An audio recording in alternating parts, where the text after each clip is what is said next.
आपको सबको नमस्कार। कैसे हैं आप सब लोग? मुझे भी कोरोना हो गया था और लगभग 7-8 दिन मैं होम आइसोलेशन में रहा। आप सबकी खूब दुआएं मिली, आपका खूब आशीर्वाद मिला, आपकी सबकी शुभकामनाएं आ रही थी, उसके लिए आप सबका बहुत बहुत शुक्रिया, तहे दिल से शुक्रिया। मुझे लगभग 2 दिन बुखार रहा, उसके बाद मैं ठीक था लगातार, लेकिन जो कोविड के प्रोटोकॉल हैं उसके हिसाब से मैं 7-8 दिन होम आइसोलेशन में रहा। अब मैं वापस आप सबकी सेवा में हाजिर हूँ। आप सब लोगों की शुभकामनाओं के लिए बहुत बहुत शुक्रिया।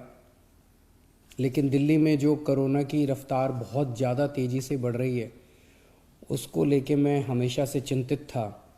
हालांकि मैं होम आइसोलेशन में था, लेकिन फ़ोन के ऊपर मैं लगातार अपने सभी ऑफिसर्स से, चीफ सेक्रेटरी साहब से, हेल्थ मिनिस्टर से, सबसे लगातार संपर्क में था। जो जो इंतज़ाम किए जा रहे हैं और जिस तरह से कोरोना की स्पीड बढ़ रही है उसके ऊपर मैं नज़र रखे हुए था।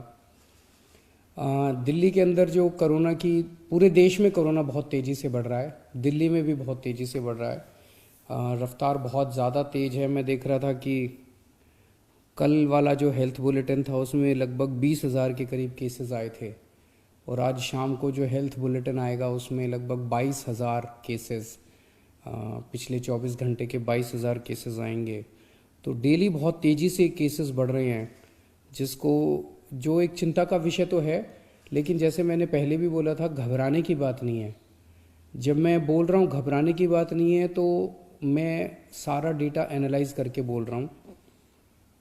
पिछली जो वेव आई थी अप्रैल मई में, उसमें 7 मई को इतने ही डेली केसेस आते थे, 20,000 के करीब। जैसे अभी 20,000 केसेस आए, कल 20,000 cases per day daily cases आए।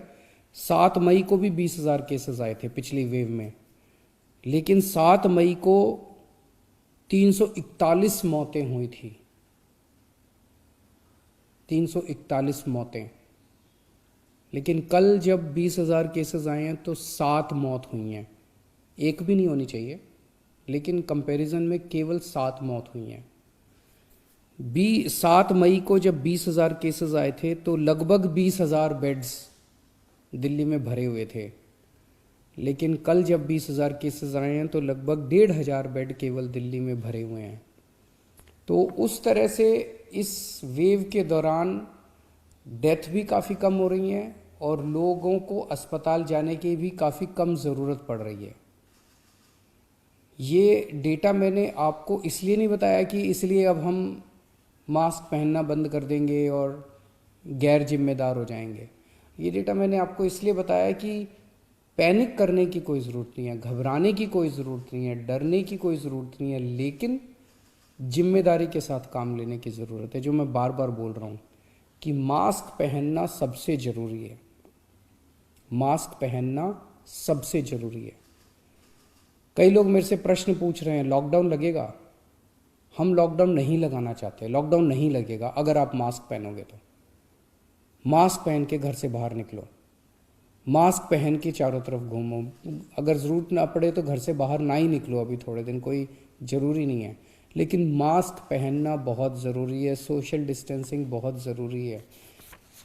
हम लॉकडाउन नहीं लगाना चाहते, फ़िलहाल लॉकडाउन लगाने की कोई हमारी मंशा नहीं है, और हम चाहते हैं कि जल्दी से जल्दी ये वेव ख़त्म हो, और कोशिश हमारी है कि कम से कम रिस्ट्रिक्शंस हम लोग लगाएं, ताकि लोगों के रोज़ी रोटी चलती रहे, लोगों के रोज़गार चलते रहें।